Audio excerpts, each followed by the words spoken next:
Hello guys, welcome to my channel. இன்னைக்கு நாம பார்க்க போற recipe south Indian special vada curry.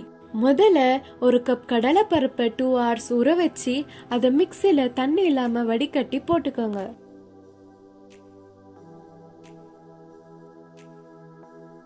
இதுல 2 காஞ்ச மிளகா, கொஞ்சம் கருவேப்பிலை, 1/2 டீஸ்பூன் உப்பு, 1/2 டீஸ்பூன் ஜீரகம் எல்லாத்தையும் போட்டு கொரன்னு அரைச்சி வச்சுக்கோங்க.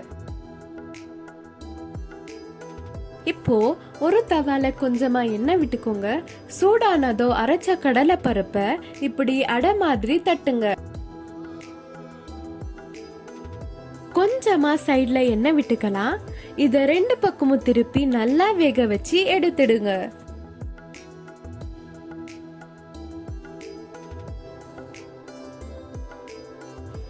இன்னொரு பக்கம் ஒரு குக்கர்ல 1/4 கப் எண்ணெய் ஊத்துங்க. அதுல 5 லவங்கம், 2 பிரியாணி இலை, 2 இன்ச் பட்டைய சேர்த்துக்கலாம். பொடியா நறுக்குன 3 மீடியம் சைஸ் வெங்காயம் சேர்த்துக்கலாம். 2 பச்சை மிளகா, அது கூடவே 2 ஸ்பூன் இஞ்சி பூண்டு விழுத சேர்த்துக்கங்க. எல்லாத்தையும் நல்லா வதக்குங்க. இப்போ இதுல 1/2 டீஸ்பூன் சோம்புத்தூள், 2 மீடியம் சைஸ் தக்காளியை போட்டு நல்லா வதக்குங்க. தக்காளி வதங்கினதோ 1/2 டீஸ்பூன் ஜீரகத்தூள், கொஞ்சமா கருவேப்பிலை போட்டு நல்லா மிக்ஸ் பண்ணுங்க. கூடவே 1/2 டீஸ்பூன் மஞ்சாத்தூள், 2 டீஸ்பூன் மிளகாத்தூள், அப்புறம் தேவைக்கு ஏத்த அளவு கல்லுப்பு போட்டு நல்லா மிக்ஸ் பண்ணுங்க.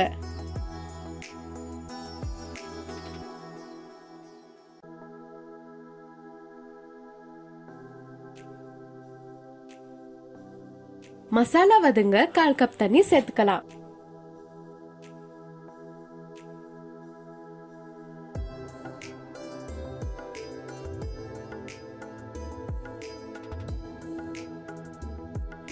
இப்போ கொஞ்சமா புதினா கொத்தமல்லிய போடுங்க.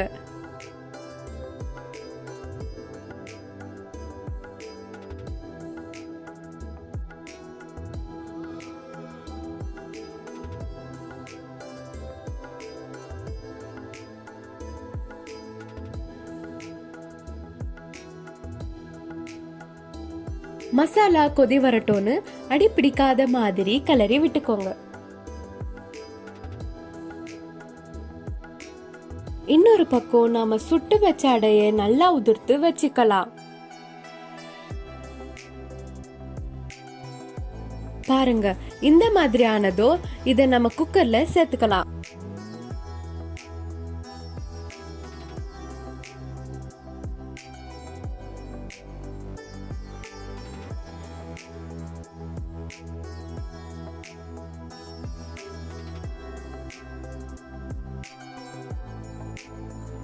நல்லா மிக்ஸ் பண்ணதோ 2 கப் தண்ணி ஊத்தி கிளறுங்க.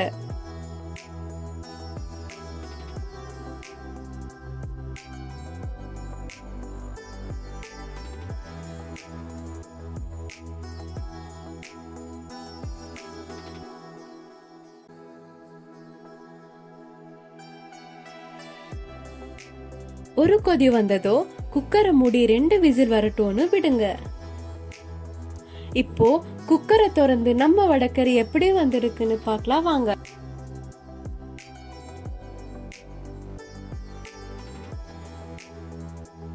வாவ், வடகரி சூப்பரா வந்திருக்கு. இத நம்ம இட்லி, தோசை, பூரி, சப்பாத்தி எல்லாத்தோடயும் சாப்பிடலாம். ரொம்ப டேஸ்டா இருக்கும்.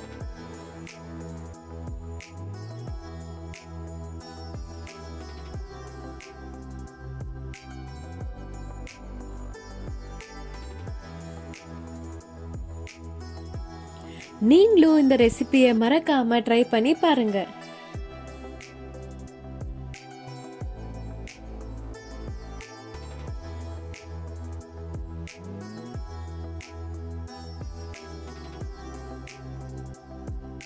Thank you for watching.